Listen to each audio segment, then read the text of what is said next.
Bismillah, alhamdulillah, wassalatu wassalamu ala rasulillah wa ala alihi wa sahbihi wa man wala.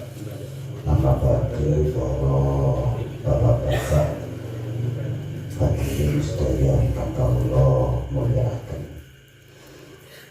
Sambil ngopi, sambil nyantai, kita belajar bersama.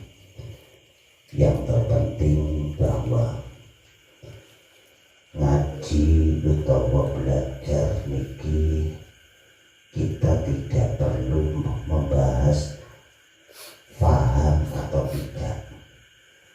Paham dan tidak itu adalah langkah yang kedua. Tapi langkah yang pertama adalah belajar dan belajar. Setelah nanti kita belajar diberi paham, alhamdulillah. Dereng diberi paham, kita tidak boleh putus asa. Antara lain, lek boten salah, Imam Syafi'i rahimahullah niku gadah murid namanya Imam Al-Buti. Imam Al-Buti niku ngaji nang Imam Syafi'i mboten paham-paham, sampai Imam Syafi'i niku mengulangi pelajarannya berulang-ulang sampai mboten paham lan mboten apal-apal. Akhirnya Imam Al-Buti niku mulai tenggriane ngapalno hadis siji. Satu hadis niki diapalno nang jero omahe buanter sampai tanggane padha krungu, wong sing nang pinggir omahe padha krungu. Lha niku diulang-ulangi sampai ping 200 karo Imam Al-Buti. Hadis siji diulang-ulang ping 200 niku mboten apal-apal Imam Al-Buti. Sampai tonggone sing krungu niku wis apal. Di tonggone sing krungu apal, Imam Al-Buti sing maca mboten apal. Tapi napa sing terjadi? Imam Al-Buti tidak kenal putus asa. Terus belajar sampai pada akhirnya Imam Al-Buti dadi ngalime, dadi barokahe krana ngabdi wonten gurune, yaitu Imam Syafi'i. Akhirnya sampai wonten makalah, seumpama terjadi perbedaan pendapat antar ulama di kalangan Syafi'iyah, maka peganglah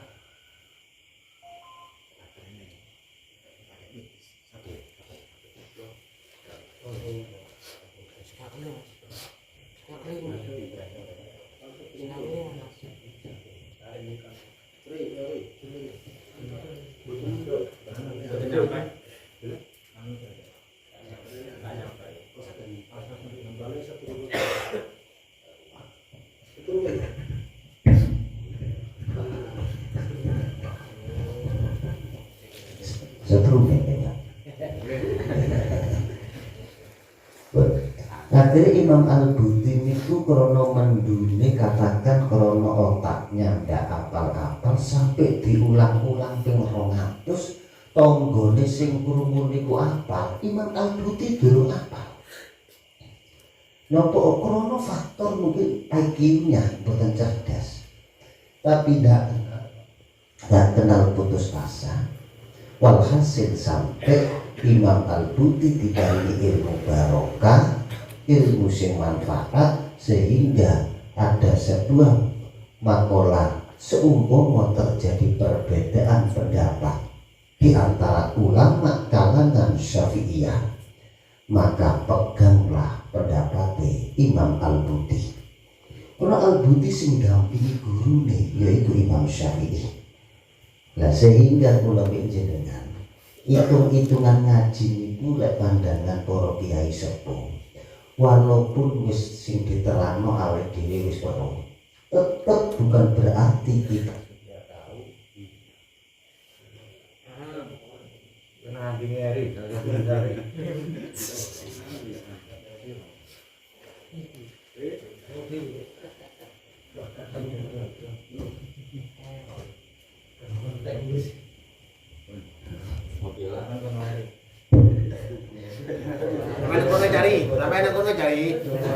Cari, itu tiga dolanan cari. Sampai nih cari. Nah, ilmu seumpama diterangno jenengan wis paham. Niki bukan berarti kalau sudah paham terus boten dipelajari, boten. Ulama-ulama sepuh niku walaupun wis paham tetap dipelajari. Hitungannya dudu paham, tapi hitungannya adalah ibadah, hitungannya adalah Dipaten cari gudok kiai. Jadi hitungannya niku sehingga para ulama, para kiai sepuh niku memandang belajar ilmu niku walaupun boten paham ataupun sudah paham kok tetap kita ulangi niku tidak ada nilai rugi. Artinya bahwa hitung-hitungannya ngaji niku walaupun wis paham ngerungokno niku menambah nilai ibadah. Yang kedua, khawatir jagani nek wis paham kok diterangno maneh. Oh khawatir ngaji sing pertama wingi niku kurang apik niate. Akhirnya diulangi keterangan maneh kok tepat niate ngaji apik. Lah, karena ngaji niku lek niate tepat, niku akan menjadikan ilmu niku barokah. Tapi lek ilmu niku naudzubillah, ilmu niku hanya dijadikan sekedar ilmu pengetahuan. Maka ilmu sing kaya wonten niku tidak menjadikan pembentukan karakter. Bukan sampai bentuk karakter. Sehingga barokah niku ukurane ngapunten. Al barokatu hiya ziyadatul khairi wa ziyadatul naf'i. Barokah niku meningkatnya kebaikan, meningkatnya manfaat. Ketika jenengan asal ilmu diterangno karo kiai sinten mawon, kok dadi ilmu niku barokah. Dengan sendirinya jenengan niku ibadah meningkat.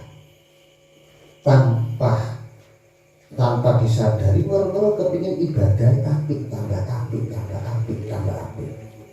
Di barokah niku jangan digambarkan sempit polahe dagangane laris barokah. Badine akeh barokah. Betul, jangan sempit seperti itu. Barokah itu yang terpenting peningkatan nilai ibadah. Itu barokah. Sehingga lek wis niku ilmu barokah akan membentuk karakter manusia itu akhlakul karimah, tawadhu tenanan. Satu gambaran Syekh Yazid Al-Bustami tokoh tasawuf. Syekh Yazid Al-Bustami tokoh tasawuf niku nate mlaku-mlaku. Ternyata digudak karo asu, digudak karo anjing.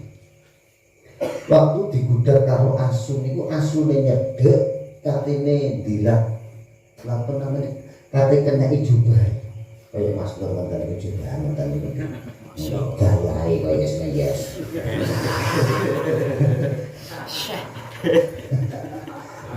wong sing aku ndak wani jubahanku kok jubahan Sini kan minta Habib.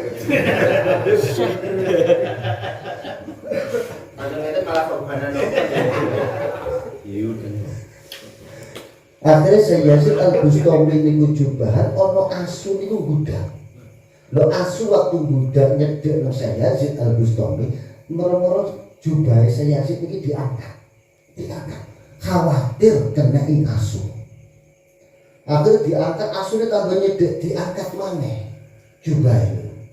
Waktu ngangkat jubah kaya ngoten niku akhirnya Syekh Yazid niku mandek nguwasi asu. Dengan karomah kewalian Syekh Yazid Al-Bustami asu ini ngomong Syekh Yazid, opo juga mu diangkat ketika tak cedeki aku. Aku iki kulite garing. Lek kulitku garing, kena iklambimu garing, iku ndak najis munggo lado. Kok awakmu tak diangkat, seudon nemen kone aku. Seumpama ae teles, lambimu iku najis munggo lado, iki cukup dibasuh dengan 7 basuhan dan dicampur debu. Cukup. Tapi aku sing iso ndadekno najis munggo lado kaya ngoten niku lho. Sing cukup dibasuh ora duwe ati sing kaya awakmu. Awakmu tak cedheki kaya ngono diangkat krana awakmu rumangsa luwih apik timbang aku. Lek aku najis munggo lado dibasuh ping 7 karo debu ilang najise. Tapi atimu sing rumangsa luwih apik ketimbang aku ndak cukup dibasuh ping 7. Ndak cukup. Ndak cukup. Akhirnya Syekh Yazid niki nangis, terus piyambake timbul sifat rasa sayang kepada anjing. Tadi loro asu malah dihormati. Krono iling sejarah. Piyambake itu dielingno asu ketika punya perasaan rumangsa luwih apik ketimbang asu. Artinya bahwa niki menjadi pepilih kula jenengan ngaji niki si pertama untuk belajar bareng-bareng. Mumpun sampai nggak ada rumangsa luwih ngalih. Jadi boten rasa kaya kula ngeten niki nggih. Boten rasa rumangsa alim walaupun jane aku langsung kali nganggur. Karolan apa Ustaz? Lho kan tetep kula niku ngomong pastor luwih ngalih walaupun wong liya ndak percaya. Boten kita harus punya tawaduk menjatuhkan harga diri kita. Sementara pencegah orang itu berakhlak adalah ego. Ini pencegah. Sing garai wong niku wegah akhlak niku mesti ego.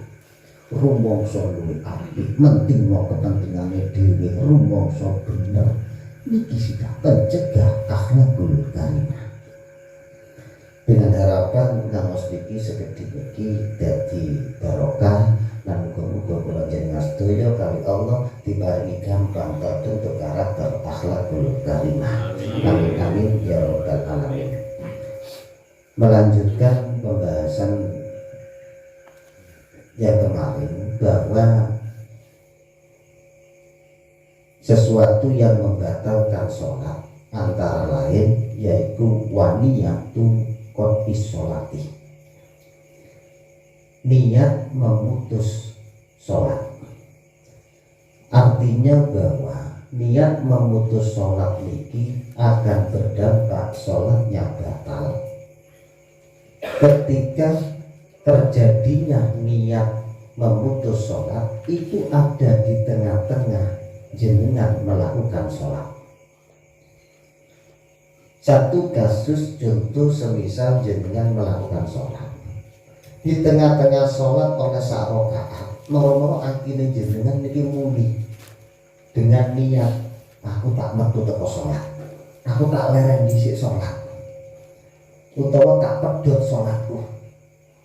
Maka hati yang mengatakan niat memutus sholat, niat keluar dari sholat, niki sholatnya menjadi batal.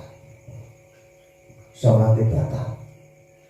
Artinya bahwa niatnya sembahyang niku ojo sampai pedhot, mulai takbir sampai salam. Jangan sampai ada niat memutus sholat di tengah-tengah sholat. Utawa niat memutus sholat tapi bukan langsung menunggu sebuah kejadian. Jadi jenengan takbir Allahu Akbar, moro atine ngomong lek mari ini ana kancaku teko totok-totok aku leren sembahyang. Jadi lek mari ini kancaku Pak Sepur Pak Guru Pak Sepur melakoni. Mari lek ana kancaku Pak Kite. Jadi ketika ngomong itu lek mari ini kancaku teko aku tak leren sembahyang. Ngomong ngenten niki walaupun belum totok-totok langsung batal sholatnya, langsung batal tanpa harus menunggu temannya datang totok-totok, bukan usah, itu batal sholatnya. Kenapa? Dikarenakan menggantungkan pada pemutusan niat sholat. Sehingga niatnya sholat itu mboten asal dipedhot mulai awal melakukan sholat sampai selesai.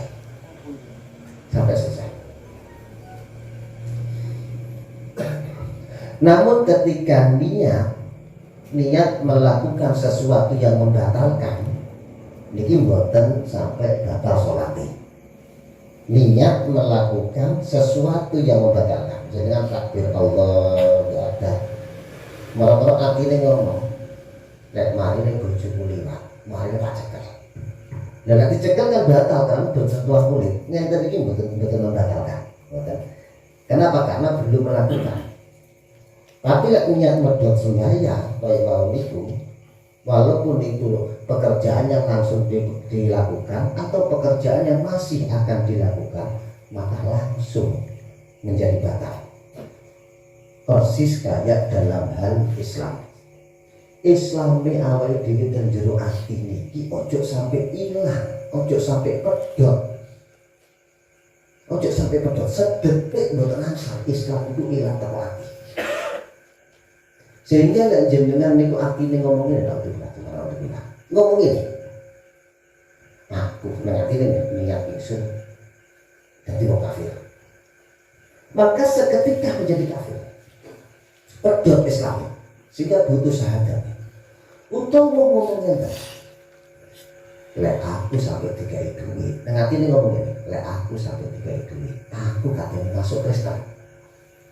Niki jenenge niat kepingin mlebu Kristen, ketika dikai duit ngenten niki langsung kafir. Berarti tanpa usah ngenteni diberi, niat menggantungkan pemutusan keimanan, maka langsung putus seketika, langsung kafir. Sehingga orang yang seperti ini diwajibkan syahadat kembali, wajib maca syahadat kembali dalam rangka untuk masuk Islam kembali. Namun hanya ada dua niki ibadah yang niatnya tidak boleh diputus di tengah-tengah perjalanan. Yang pertama yaitu ibadah sholat, yang kedua yaitu ibadah iman. Ini buat masa dipedot. Untuk yang lain aja, jangan poso di tengah-tengah poso awan-awan itu ngomong mari ini aku lagi ngelatih ngombe ya. Yang tadi buat batal. Walaupun niat memutus ibadah puasa bukan. Yang batal dua niki. Niki sebuah gambaran tentang masalah pemutusan sholat. Maka dengan saja kita kembangkan dengan antara lain merubah niat. Kalau nanti ada kita kembangkan tentang masalah perubahan niat di dalam sholat. Monggo mungkin untuk rekan-rekan yang butuh kita bahas. Monggo.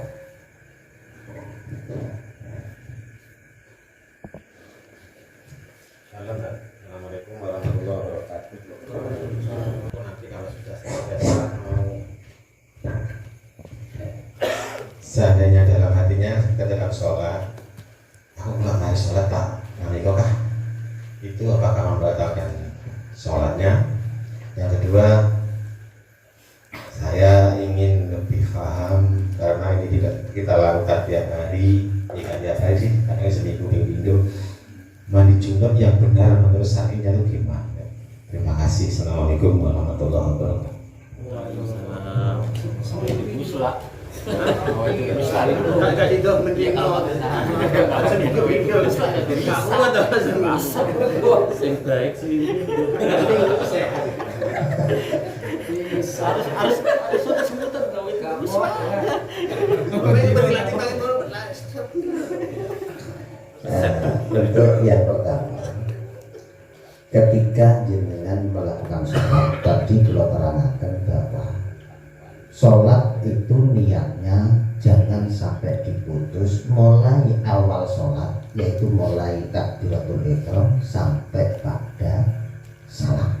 Niki jangan sampai diputus. Pemutusan itu akan bisa membatalkan sholat ketika niat pemutusan itu ada di tengah sholat. Jadi tadi kasih contohnya, di tengah-tengah sholat atine ngomong marine aku tak lereng dhisik. Atine ngomong utawa atine ngomong Di tengah-tengah sholat piyambake ngomong ngene, lek mari aku diceluk karo make, aku tak leren sholatnya. Berarti niki sudah langsung begitu ngomong koyo ngoten walaupun belum dipanggil, niki sudah batal sholatnya. Nah, namun ketika jenengan ngomong ngeten, engko aku lek mari sembahyang, aku katene kelon, ngoten nggih. Saya nanti kelas rame. Dan berarti niki adalah ingin melakukan sesuatu yang membatalkan sholat, namun keinginannya akan dilakukan setelah selesai sholat. Niki bukan sampai ngefek pada hukum batalnya sholat, bukan masalah. Bukan. Itu sebuah rencana. Mulane antara ulama termasuk Fathul Qorib dengan kitab Safinah niki berbeda pendapat dalam hal ketika jenengan mengucapkan salam. Waktu jenengan mengucapkan salam ini kan tadi Assalamualaikum warahmatullah. Alaikum itu mim kum pada lafaz kum huruf mim itu posisi kepala itu tadi. Itu enggak? Assalamualaikum. Berarti tadi kum itu mim tadi posisi mim. Assalamualaikum warahmatullah. Tapi posisi mim waktu kita lesan mengatakan kum, mimnya lafaz kum, niku posisi kepala disunahkan ada sudah berbelok ke arah kanan. Setelah begini balik mentengah mana terus mengucapkan yang kedua Assalamualaikum warahmatullah. Jadi mim kita lagi huruf mim. Ya, di saat mengucapkan salam niki ulama ada yang mengatakan diwajibkan jenengan saat ngomong assalamualaikum, ada yang mengatakan wajib hatinya jenengan ngomongnya dan niat ingsun metu teko salat. Jadi wajib. Sehingga ulama yang mengatakan ini seumpama jenengan mengucapkan assalamualaikum tidak berkata, hatinya tidak berkata seperti itu, maka sholatnya menjadi batal. Ini untuk satu ulama. Namun ada ulama yang memberikan keringanan hukum karena menghadapi kita yang imannya tipis, sembayangi males. Niki ada yang mengatakan bahwa ketika mengucapkan assalamualaikum dan artinya niku sunnah mengucapkan niat ingsun metu teko salat sunnah. Artinya lek artine ngomong wonten berarti tambah ganjaran, boten ngomong wonten salat tetap sah. Niki dalam rangka pembahasan soal yang pertama. Untuk soal yang kedua, tata cara mandi junub yang benar. Ngoten Mas. Karena niki pengakuan yang bertanya niki seminggu sekali seminggu 2 kali ngelakoni ibadah niki. Niku minimal ini. Kebanyakan ibu. Bukan sam. Ini pasti. Karena ini faktor kuat. Sebenarnya kita sudah sering membahas ini. Jadi mandi niku ibadah. Artinya bahwa ketika jenengan kami kula niku junub, ngapunten nggih. Ngomong tersem. Wong niku diwajibno adus ketika khasafah. Khasafah niku masuk pada wajib. Khasafah niku napa? Khasafah niku cara kiai sepuh niku capil wojo. Nek cara ini bahasa pun melebu helmi alias rok sudakar, melebu kepalai. Jadi lek kepala ini katakan yang tadi melebu kepala ini, lek melebu kepala ini total ngenten iki. Kepala itu total, ini baru wajib adus. Tapi lek niki melebu pucuke tok, pucuke kepala. Belum mewajibkan mandi. Dereng wajib adus niku. Kenapa? Karena belum dianggap junub. Ya kaya ngoten niku cukup batal. Iki ngoten tok, boten wajib adus. Karena lek mlebu kepala separuh, dipanggil Mas. Sudah ngomong ini. Iya. Merasa Jadi lek masuk separuh ngene iki. Baru niki mboten wajib adus. Kasafan tapi dengan nomor seni. Jadi niki mulai tekan ngisor mendhuwur niki namanya datar. Pucuke kepala niki pucuke niki. Lek niki mlebu kabeh sing disunat niku. Nah niki baru wajib adus. Bukan masuk total semua. Wah, aku mlebu separuh sak ngene. Nah itu wajib adus niku. Jadi kepala lek masuk separuh niki belum mewajibkan mandi karena belum dianggap junub belum ya. Lek wong niku seumpama sampun junub berarti mulai pucuke rambut sampai sikil niki berarti dalam kondisi hadas besar. Niki pembahasan sekaligus wong wedok. Semono uga tiyang estri ketika haid. Wong wedok niku wajib mandi ketika haid niku mandeg. Lho wong wedok niku kapan haid wajib adus niku? Haid mandeg ketika darah yang keluar sudah mencapai 24 jam. Haid mandeg lek wis mencapai 24 jam. Jadi semisal kecil. Ono wong wedok haid mulai saiki jam 10. Ternyata manjur terus iki. Mandek esok bengi jam 10 mandek berarti kan sudah 24 jam. Begitu mandek maka wajib adus. Ternyata mari adus sholat isya subuh didelok metu maneh ya haid maneh terus dhuwur mandek ya adus maneh begitu seterusnya sampai pada hari ke-15. Ini ribet nih. Nanti bisa kita bahas khusus bab haid, enggak apa-apa. Sehingga pembahasan haid itu sulit. Fikih itu paling sulit fikih haid. Makanya juara bio.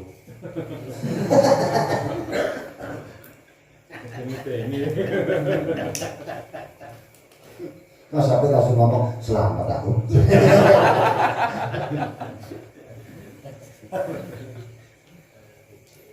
Niku adusin pun untuk menandai wong wedok niku kate mandek niku ndak merokok untuk krasa mandek ndak mandek niku harus memasukkan kapas dulu. Kapas niki dilebokno, begitu dilebokno kok ternyata kapasnya sudah berwarna kekuning-kuningan niki sudah mulai ada tanda-tanda suci. Belum suci tapi ada tanda-tanda suci. Engko lek wis ilang baru wajib adus. Niku wong wedok lek masalah haid. Begitu juga nifas. Lek wong wedok nifas ana wong wedok kok ngelahirno, begitu ngelahirno plek bayi metu ternyata tidak ada darah. Lalu ketika belas ngomong, maka dia langsung wajib adus seketika dalam rangka adus krono melahirkan. Berarti belum nifas nih. Mulane ngapunten, ketika wong niku sik ngelarani bayi atu-atu, niku sik wajib sembahyang. Jadi waktu ngono wajib sembahyang. Carane yen apa gini iki sing kudu. Carane mesti kate wudu kok atu-atu. Ya wis sak iso-isone kok. Paling tak salat dihormati bakti dah terus berarti solusinya nanti. Enggak. Jadi kita jangan kalau usah sholat masjid utawa tempo bahwa itu sudah tidak wajib karena sudah posisi loro. Posisi loro ngelahirno ini tetap wajib sholat. Jadi tujuh bulan ketika ketemu ini lo tetap ngomong sholat. Lo mau wudhu itu dosa wudhu es. Kalau sana kayak ini es. Sholat itu mati bakti. Jadi waktu itu sholat ini. Sholat, loroan rokok timbang lorone kayak gini. Dari sholat bincang setelah selesai haid, setelah nifas, baru kemudian sholat dikodoi. Nanti waktunya dikodoi. Sekaligus langsung ya siaran bulan. Langsung lagi langsung. Mungkin nopo iya ini kodoi. Ketika tiang niku junub bahwa Mas Nur niku berarti mulai rambut sampai sikil niki posisinya hadas besar. Karena hadas besar maka wajib dihilangkan dalam rangka akan melakukan sholat. Sehingga lek sholat niku seumpama dalam posisi hadas besar niki dosa gede. Sholat dalam rangka posisi hadas besar maka dosa gede. Yo. Untuk menghilangkan hadas niku yang pertama sih ya ketika dengan siram karena ini bisa dilakukan bisa jadi tiap hari bisa jadi seminggu minggu. Jadi caranya adus sih jenengan ambil jebul dan ambil jebul begitu jenengan runtuh banyu pertama ini jenengan langsung artinya diobano niat ingsun adus ngilangi hadas gede. Di proses niat ingsun adus ngilangi hadas gede. Pun cukup kata tak niat ingsun. Baru kemudian jenengan siram diratakno. Lho niki sing banyu niki harus rata dan posisi air harus mengalir. Mboten kena jenengan ngene. Dia banyu mengalir ini. Mengalir terus diratakno ngene. Kenapa? Karena mandi itu air harus mengalir. Lek jenengan ngeten iki berarti mengusap nanti. Jadi harus air itu mengalir. Jadi diblojok yo itu sampai basah semua antara lain itu dibasah satu lubang telinga itu dibasah.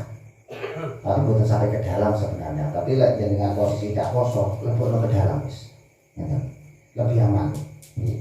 Yang kedua lubang hidung. Nah, terus lebokno sedok. Yang ketiga bibir. Nah, ini terus nih.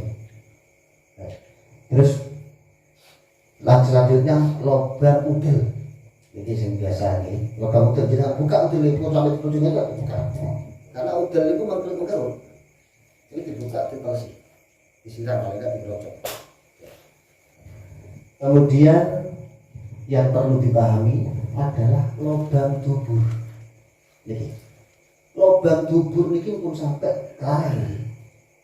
Lho carane niku yaiku kengken kaya jenengan mesti kaya berak. Tidak cara kita niku jenengan kengken kaya berak artinya ngedem. Lek ngedem kan buka. Mungkin iki coba dubur kaya ngene. Kula mboten nate sempat dubur itu. Kamu perlu ningali.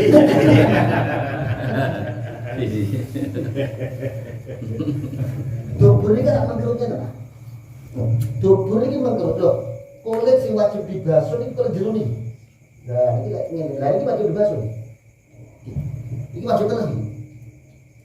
Dan jenengan ngenten tok mengkerutnya nih pasti kita teles ngenten tok. Maka ndak sah sih. Ini dengan buka mau ngedel sekiranya buka terus banyu ini disiram lagi. Disiram. Yes, yo kenapa pandangan jenengan damel tadi? Semprot. Semprotan. Kuto jenengan langsung lebih jeding enak asli dibuka. Intinya juga sampai akhir nih. Yang jenengan ini boleh dibuka, akhirnya ini tidak basah. Hadas besar masih ada. Yang menjadi masalah, akhirnya lek mandi niki sampun basah semua, maka akan timbul mandi yang benar. Lek mandi yang benar sehingga sholatnya sudah dalam kondisi tidak hadas besar. Yang menjadi masalah lek jenengan aduse niki mboten benar, artinya niki ada yang tidak basah.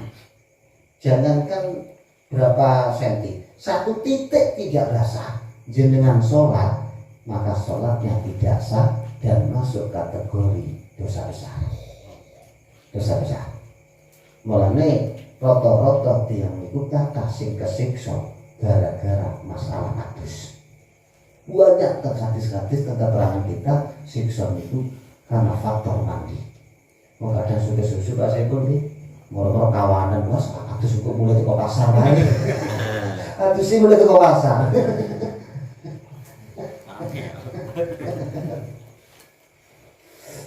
Niki antara lain teori mandi sekilas tata cara mandi. Niki nanti bisa disampaikan ke garwane cara mandi sebenarnya. Niki kurang sing wedok itu tanggung jawab suami.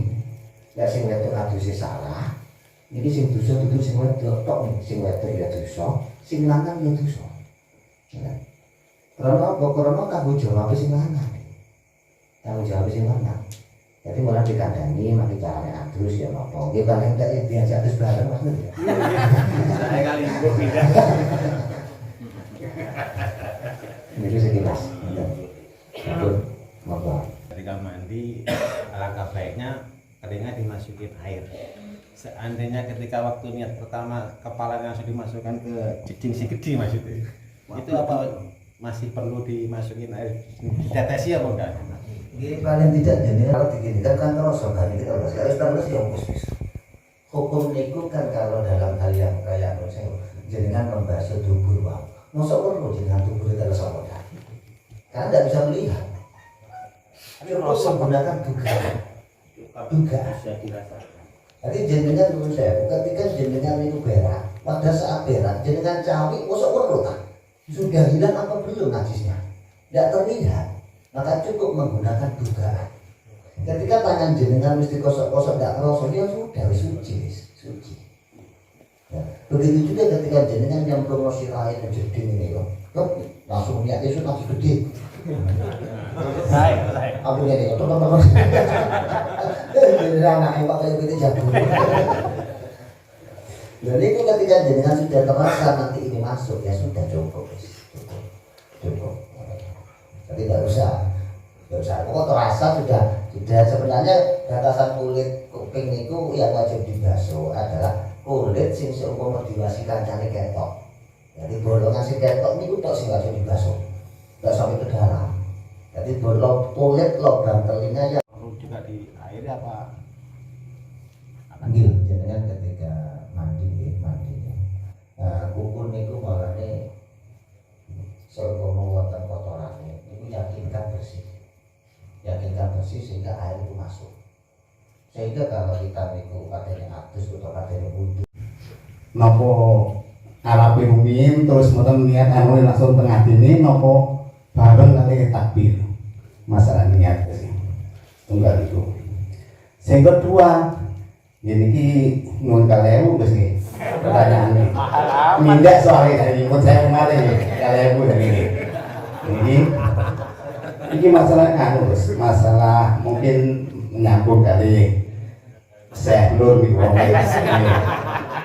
Dados ngeten terus, napa niki mungkin karena kadang Ramadan ini kan kadang-kadang bojone menang. Pas turun dhisik Mas. Mes subuh ini.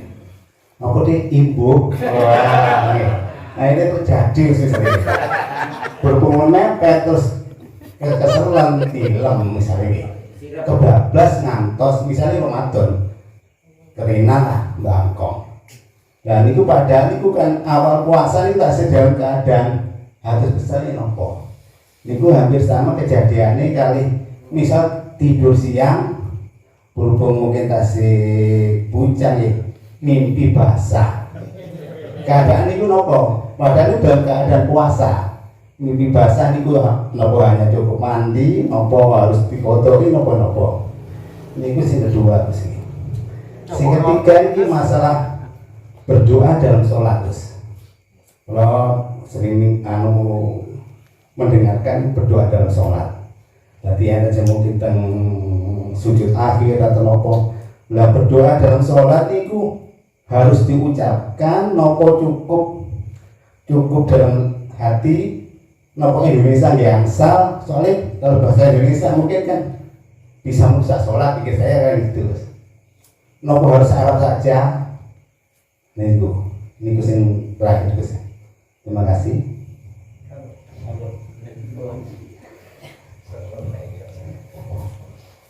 Ini kayak Mas Lawan lagi orang dukung mudah-mudah disusul orang udah terus. Hidup suasana. Menghidupkan.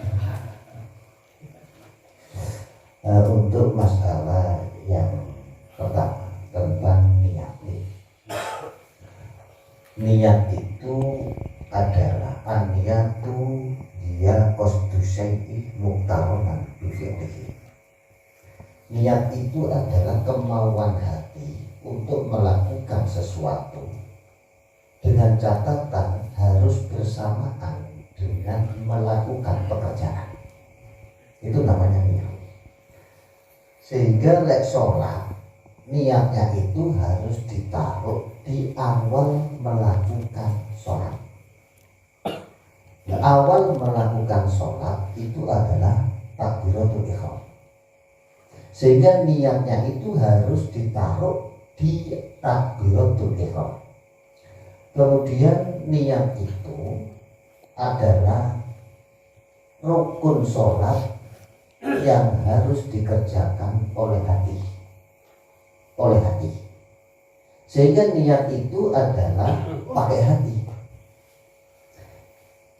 Seumpama sholat niku langsung Allah, nah ini terus melakukan niat, maka hukum sholatnya sudah sah karena niatnya sudah tepat. Dan seumpama jenengan niku diawali dengan usolli fardhu subhi dan seterusnya, usolli fardhu subhi, ini adalah satu hal yang tidak pernah diajarkan oleh Rasulullah. Kanjeng Nabi mboten nate ngajar jenengan lek sembahyang ngomong usolli dhisik mboten. Sehingga ini dalam fikih Syafi'iyah ini dikatakan bid'ah, sesuatu yang tidak ada contoh pada kategorikan bid'ah hasanah, bid'ah yang baik.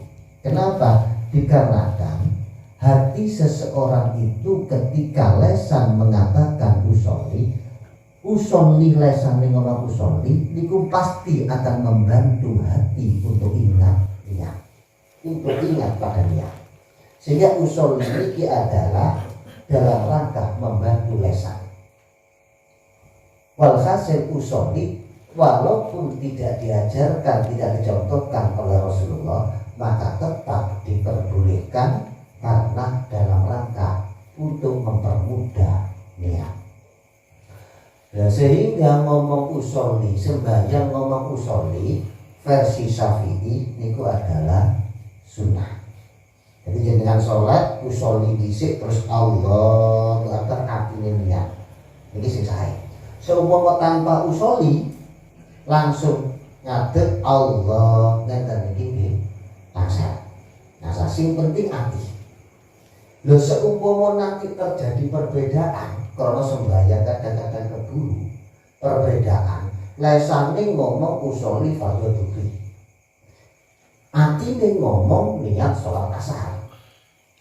Sementara pancen ngelakoni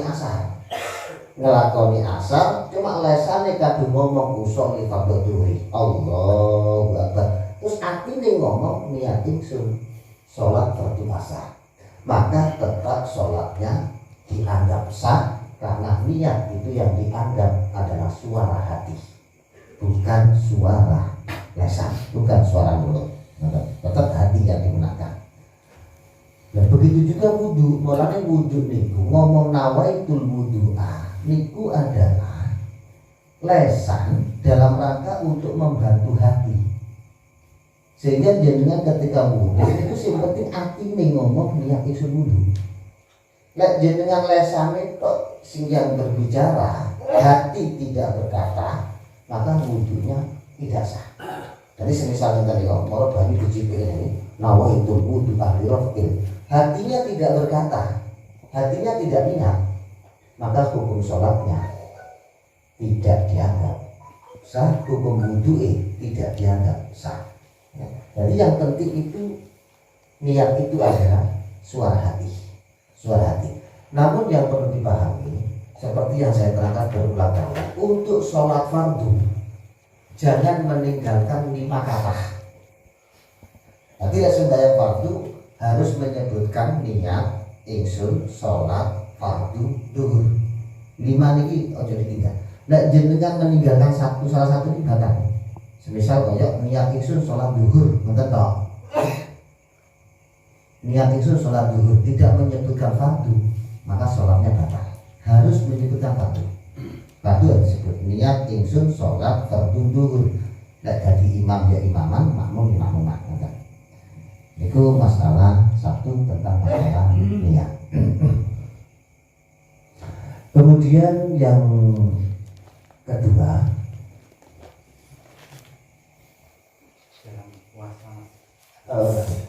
di saat mau subuh setelah sahur ya detik-detik akhir imsak itu ya sing wedok ngomong, Mas tapi subuh aja turu apa ibu, akhirnya terjadilah perbuatan yang tidak senonoh. Senono itu kan. Senono.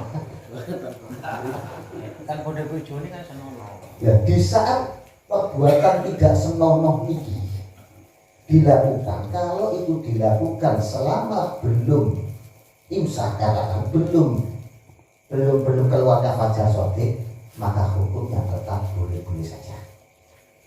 Namun ketika jenengan niku ada di tengah permainan, kalau mepet aku ini mepet di tengah-tengah permainan, murmur ayyuhal ikhwan, Terus lanjut. Boleh di tengah-tengah permainan, ini langsung nih copot, wajib copot. Jadi dari waktu, katakan waktu imsak, waktu keluarnya fajar alias awal dari puasa, jenengan belum selesai tidak selesai, khatam tidak khatam, wajib dikhatamkan, alias wajib dihentikan. Dipahami bahari. Berarti wajib berhenti. Gak usah dilanjutkan loh. Seumpama jenengan niku selesai khatam, mari ngono guru subuh, cek dari subuh kurang berapa menit kesirep, tapi kesirep saat dulu keluarnya fajar shadiq saat ini subuh kesirep dalam kondisi belum mandi, akhirnya tangi jam 9. Loh, tangi jam 9 ngenten niki kemudian maka hukumnya tidak, secara fikihnya tidak dosa karena kesirepe saat dulu mancing waktu. Kesirepe saat dulu mancing waktu. Ya. Dengan catatan ya, dikatakan tidak dosa tidur yang sebelum mancing waktu kalau punya keyakinan hari ini aku tangi saat dulu waktu subuh teh. Tapi jenengan sudah punya keyakinan aku turu lagi sudah 12 sih. Loh kayak ngeten turu sebelum masuknya waktu sholat tetap dosa. Karena dia sudah punya kebiasaan. Kasih berapa? Jangan kasih 12 guys.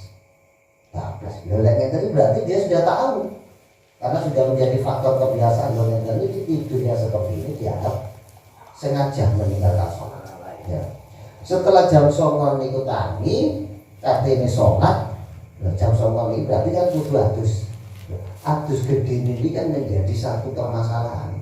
Artinya bahwa pada saat adus kan harus memasukkan air pada telinga. Sementara poso niku lek kelebon banyu itu batal. Jadi jenengan niku berarti dilebokno nang kuping ini batal atau uker-uker ketika poso. Ini batal. Uker-uker ini batal.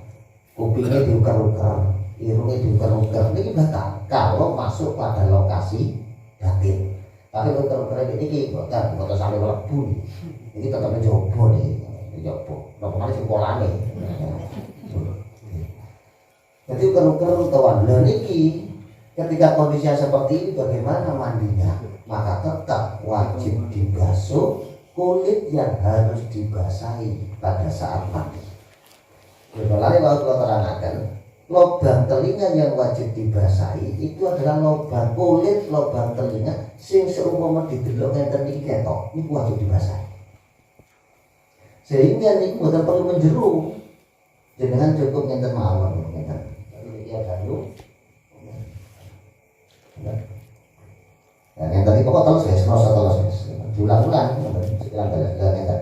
Seumpama wis adus ngati-ngati kaya ngenten iki. Adusi ngati-ngati ternyata sekelebon banyunya melebu nang kuping, maka hukum puasanya tidak jatuh batal, tidak batal. Ya. Maka ketika kayak tadi itu adusi kudu ngati-ngati, semua yang wajib dibasahi maka wajib dibasuh. Setelah itu baru kemudian sholat subuh, tetap sholat malam ini. Sholat subuh cuma statusnya adalah Napa? Buha. Ya boten salat subuh kawanan ya.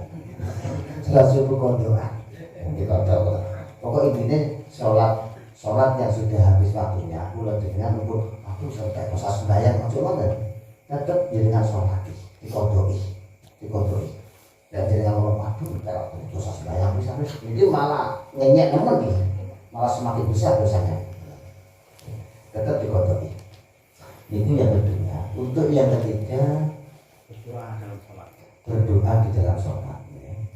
Jadi di dalam ayat Al-Quran itu antara lain matur fasjud waqtarib, sujudlah dan berdekatlah. Ini satu gambaran bahwa akhlak untuk semakin dekat kepada Allah itu antara lain sujud. Sehingga dalam sujud itu disunahkan kengken suwi dan disunahkan untuk memperbanyak doa. Ini kan sing akeh donga. Ya, donga sing kudu diwaca ketika sujud iki persyaratannya jangan sampai pakai bahasa selain Arab. Ya jenengan pakai bahasa selainnya Arab dan keluar apa namanya? Keluar suara, maka hukum sholat batal. Semua jenengan pakai bahasa Jawa, betul napa-napa, asalkan dimane pakai suara hati. Jadi ketika sujud dan hati ini ngomong, ya Allah jangan paringi kula niki rezeki sing kathah. Betul napa-napa tengah ini sing penting hati. Utawa pakai doa-doa yang dianjurkan Rasulullah dalam bentuk bahasa Arab. Ya. Tapi jenengan pakai bahasa Jawa ataupun bahasa Inggris dan seterusnya sampai metu suarane maka sholat batal. Oleh karena itu solusi ini pakai hati. Jadi fasjud waqtarib. Dan ini menjadi gambaran. Ngapunten. Ahlus sunnah wal jamaah dalam rangka antara lain menafsiri ayat fasjud waqtarib. Sujudlah dan mendekatlah. Niki berarti sujud itu iso dadekno cedhek. Niki jangan ditafsiri sujud lek ngono bisa berarti cedhek karo Allah. Cedhek karo Allah bukan berarti ini cedhek dohir. Lha aku sujud Gusti Allah cedhek dohir berarti Gusti Allah ngesore karpet. Ngesore sajadah. Sehingga lafaz waqtarib di sini Allah mendekat itu adalah dalam sisi rohaninya. Rohani kita yang dekat dengan Allah bukan badan kita. Artinya bahwa ketika ada ayat-ayat Allah, lafaz-lafaz Al-Quran yang maknanya ini berlawanan atau bertentangan dengan sifat-sifat suci Allah, maka tidak boleh dimaknai dengan makna aslinya. Jadi waqtarib ini dimaknai cedek kalau Allah dohir di malah oleh duit bisa kufur karena ini Gusti Allah berarti cedek dan bisa karpet berarti orang baru sehingga naik karpet bisa kufur bahaya. Kenapa? Dikarenakan ini ayat yang perlu dimaknai dengan makna kalau istilah wong ahli sunnah yaitu harus ditakwil.